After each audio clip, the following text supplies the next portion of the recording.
Wow, and still late. I'm like, just let the producers get them.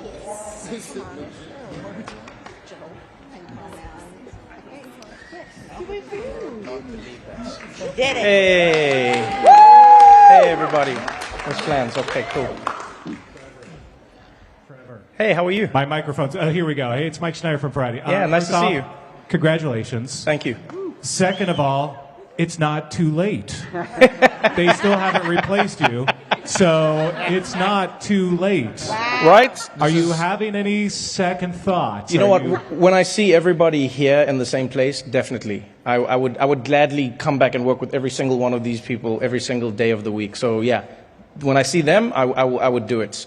When I see what my schedule is on Wednesday, I wouldn't do it. And the follow-up question is, how are you going to help all of us get through this year when we're not going to be able to see you every single night? But what are you going to do to sort of hold our hands during what's going to be a terrible election year? Well, first of all, I wouldn't assume that it'll be terrible. I'm glad that we're expecting the worst, but I think I will always hope for the best. And the good news is, I didn't make this show by myself. You're looking at all of the people who made it. So if you're still looking for a spot to get all of your satire that covers all of the news that's probably going to become even crazier as the elections, move along, this is the team.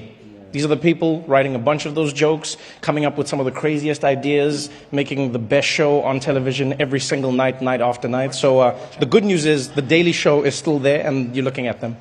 Trevor always with the best answers, but that still doesn't... The fact is they still haven't replaced you, so it's still open, just in case. Just say.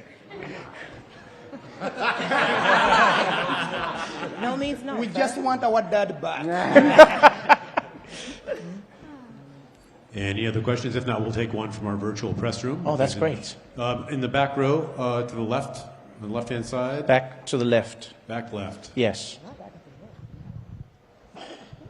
Hi there, congratulations. Thank you. The search for your replacement has been going on for some time. Do you have any updates on when they might be a replacement, and who would you want it to be?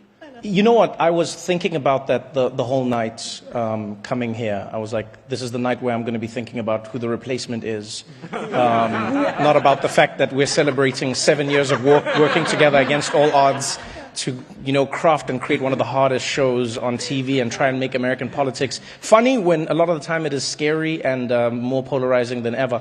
I thought about that a lot. And when they announced that we had won, I was like, who's going to replace me? That's the second thing I thought of as well.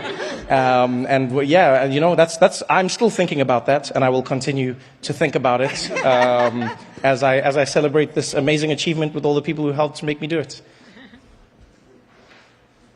We're going to take a question from our virtual press room, if you don't mind. Let's do it. Let's go to Wes Pruitt of Four Starts Media. Hello, Trevor. When you look at the legacy of The Daily Show, what does it mean to make your impact on this show and also the future of the show? Well, I think it's a testament to the people who helped craft the show. There's no denying the genius of Jon Stewart that basically laid the foundation for every single Emmy winner in this category for, decades almost. Has it been decades now? Is it like 20? I think it's decades, yeah. And so, I mean, if you look at that, the likes of Jon Stewart, Stephen Colbert, who was part of the show, John Oliver, who was also part of the show. You look at all these amazing people who've come together to make this happen.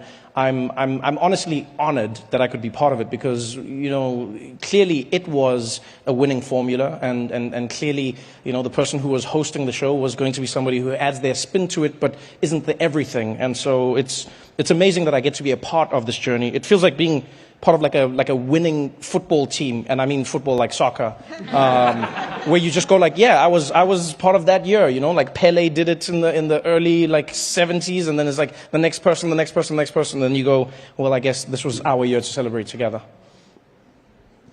We have another question in the front row over here on the left-hand side. Right over here. Hey, Trevor, how are you? And congratulations to you and all of your team. Having everyone behind you, I wanted to ask, what are one or two episodes that you're most proud of from your time on The Daily Show? Off the top of my head, I think Trump, the African dictator, is one of my favorite episodes. because that was an episode that we created against all, I guess, odds. You know, no one thought the show stood a chance. Creating that episode was particularly crazy. I don't think American TV has ever seen that many clips of Robert Mugabe.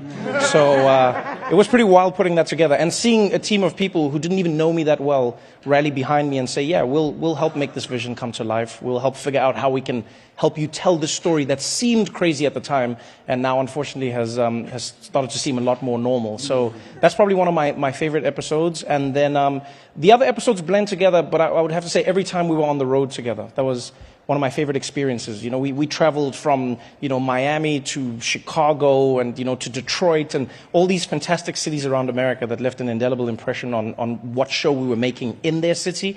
And yeah, I think those are my favorite episodes because The Daily Show got to go to the people that it was making the show for, and we got to experience some of the joy that you wouldn't necessarily experience on the other side of the lens. So much.